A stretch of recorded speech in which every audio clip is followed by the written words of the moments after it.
प्रधानमंत्री नरेंद्र मोदी जी ने राजनीति के अलावा देश की जनता, देश का युवा, देश का हर वर्ग वो जागृत हो, राष्ट्र सेवा की जो भावना उसके अंदर जागृत हो और उसको महत्व पता लगे कि किस प्रकार से देश को आजादी मिली, कितनी बहनों ने, कितने भाइयों ने, कितने नौजवान साथियों ने, कितने देश के लोगों ने अपनी जान को गंवाया। तो हमें सबको पता लगना चाहिए और ये जश्न मनाना चाहिए कि भारत के नेताओं ने, भारत के सैनिकों ने, भारत के सभी देश के नागरिकों ने अपना बलिदान दिया जब देश को आजादी मिली। इस आजादी का महत्व आप सब समझते हैं, इसलिए भारतीय जनता पार्टी के और देश के यशस्वी नेता और हमारे देश के प्रधानमंत्री आदरणीय नरेंद्र मोदी जी 2014 के बाद एक देश को नया स्वरूप मिल रहा है, मेरा देश बदल रहा है, हम सब बदल रहे हैं। देश के अंदर लगातार एक देशभक्ति की भावना जागृत हो रही। आपने देखा होगा कि 10 तारीख से भारतीय जनता पार्टी और देश की सरकार ने पूरे तमाम हिंदुस्तान के अंदर तिरंगा यात्रा को लागू किया है। हर वार्ड में तिरंगा यात्रा हो रही है। हर लोगों के अंदर एक संदेश जा रहा है कि हम देश के लिए जिएंगे, देश के लिए मरेंगे, देश सर्वोपरि है, पार्टियां अन्य बातें बाद में है। इसी प्रकार से नरेंद्र मोदी जी ने हर जगह सबको बोला है कि तिरंगा यात्रा के द्वारा सुबह प्रभात फेरी करें, महिलाएं करें, बड़े करें, बच्चे करें, स्कूल में करें, विद्यालयों में करें, अब सरकारी दफ्तरों में करें, अपने गली मोहल्ले में यात्राएं करें ताकि देशभक्ति जागृत हो।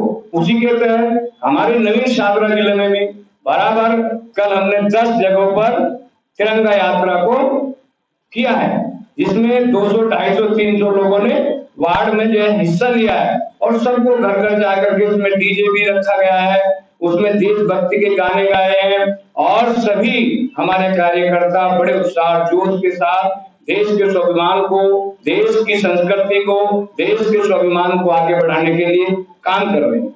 मैं आपको बताना चाहता हूं कि ये कार्यक्रम हमारे 10 तारीख से 11 तारीख, 12 तारीख और 13 तारीख तक होने जा रहे हैं। ये हर वार्ड में होगा। और दूसरा हमारा जो एक बहुत बड़ा 16 तारीख को से पहले ये 14 तारीख को विभाजन विभीषिका उसका कार्यक्रम रहने वाला है।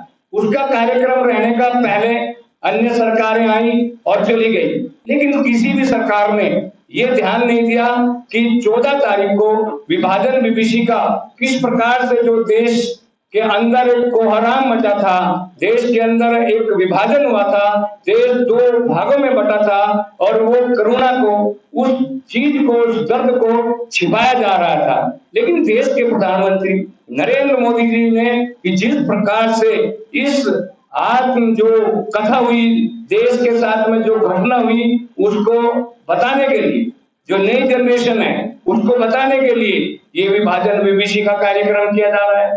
प्रत्येक विधानसभा में उसकी हमारी प्रदर्शनी लगाई जा रही है, कार्यकर्ताओं के द्वारा, क्षेत्र के लोगों के द्वारा ये भी कार्यक्रम किया जा रहा है। लेकिन 2014 से पहले ऐसा नहीं किया। तो आप सब जानते हैं जब देश का बंटवारा हुआ तो पाकिस्तान से जो हमारे भाई, हमारे जो भी पाकिस्तान से इधर आए, उनके साथ में क्या अत्याचार, किस प्रकार से उनको यातनाएं झेलनी पड़ी, किस प्रकार से उन छोटे छोटे बच्चों को रो रहे थे, बिलबिला रहे थे, महिलाओं के साथ अत्याचार हुआ, उनके साथ बलात्कार किया गया और किस प्रकार से गाड़ी में, बैलगाड़ी में, और उस समय साधन भी नहीं आने जाने के थे और उनको यहाँ पलायन, यहाँ आना पड़ा या किसी को जाना पड़ा। वो जो अत्याचार हुआ, जो दुर्दशा हमारे समाज की हुई, हमारे लोगों की हुई, बहनों और भाइयों की हुई, उसको भी विभाजन विभीषिका के द्वारा प्रदर्शित करने का काम नरेंद्र मोदी जी की सरकार है।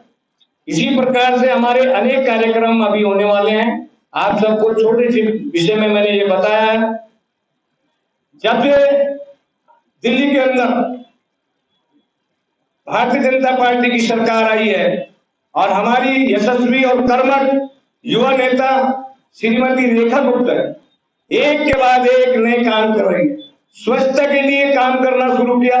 15 अगस्त को महत्वपूर्ण मान करके मेगा स्वच्छता अभियान चलाए जा रहे हैं। उसके अंतर्गत ये हमारे कार्यक्रम चल रहे हैं। हर जगह आपने देखा होगा। मैं आपको एक विशेष बात और बताना चाहता हूँ कि थोड़े वार्डों में कोई सफाई व्यवस्था में दिक्कत थी, उसके लिए भी उन्होंने 1-1 लाख रुपया अभी साधन हो, स्वच्छता बढ़े, सब लोग जागरूक हो, उसका भी अभियान दिया गया है। आपने देखा होगा कि अभी जो सरकार आई हमारी एमसीडी में भी दिल्ली नगर निगम को प्रत्येक वार्ड को 3 लाख रुपए गड्ढा मुक्त करने के लिए वार्डों में दिए गए हैं। इसी प्रकार से 5 लाख रुपया ये केवल हमें इसलिए दिया गया है कि 15 अगस्त को हम और स्वच्छता अभियान को आगे बढ़ाया जा सके। ऐसे ही 5 लाख रुपए भी उन्होंने जो प्राइवेट सरकारी टॉयलेट है, प्राइवेट टॉयलेट है, जो सार्वजनिक टॉयलेट है, उनको साफ करना, रख रखाव के लिए देगा। इसी प्रकार से आज दिल्ली भी बदल रही है और आने वाले समय में दिल्ली में और बेहतरीन विकास, दिल्ली एक देश की बहुत अच्छी स्वच्छ राजधानी बनने जा रही है। क्योंकि पिछले सालों में काम नहीं हुआ, पिछले सालों में केवल बात हुई है, पिछले सालों में झूठ बोला गया। तो मैं आपको इस संक्षेप में सबसे आग्रह करना चाहूंगा कि सच्चाई को उजागर भी करना चाहिए और जो आज काम हो रहे हैं उन्हें आपके माध्यम से देश की जनता और दिल्ली की जनता के सामने ये विषय जाने चाहिए। इसी के साथ मैं सभी बंधुओं से आग्रह करूंगा कि आप जो बहुमूल्य समय हमारे देश के लिए, समाज के लिए दे रहे हैं, वो निरंतर आपका समय वंदनीय है, आदरणीय। आपका सब जो संघर्ष आप भी कर रहे हैं, दोपहरी में, बरसात में, हर मौसम में आप घर से बाहर निकलते हैं, तो आपका मैं इसलिए धन्यवाद करता हूं कि चौथा स्तंभ वो राष्ट्र के लिए बहुत जरूरी है, जो राष्ट्र निर्माण में आप काम कर रहे हैं। धन्यवाद। जय हिंद, जय भारत। वैद्य बाबूराम वर्मा, 15 सालों का इलाज का भरोसा। हमारे यहाँ आयुर्वेदिक औषधियों के द्वारा सभी बीमारियों का सुविधाजनक इलाज किया जाता है, जैसे खांसी, सांस, दमा, बुखार, टाइफाइड, मलेरिया, पीलिया, बवासीर, शुगर, हेपेटाइटिस, खूनी बवासीर, पिरमे, श्वसन लघु शंका आदि का इलाज आयुर्वेदिक पद्धति द्वारा किया जाता है। इसके अलावा सभी बीमारियों की जांच भी तसल्ली बख्श की जाती है, जैसे अल्ट्रासाउंड, एक्सरे, ईसीजी, रक्त, मलमूत्र, वीर्य की जांच इत्यादि। हमारे यहाँ दिल्ली सरकार द्वारा टीकाकरण, टीबी का इलाज व जांच मुफ्त की जाती है। हमारा पता है वैद्य बाबूराम वर्मा चैरिटेबल सोसाइटी, 329 गली number 9, Mandoli extension, near Nand Nagri bus depot के सामने, दिल्ली 93। आप हमारे नंबरों पर भी संपर्क कर सकते हैं। हमारे फ़ोन नंबर हैं 9213329205, 9211478312, 9910418312। आप हमारे चैनल पर भी दिए गए नंबरों पर भी संपर्क कर सकते हैं। हमारा फ़ोन नंबर है 8506973234।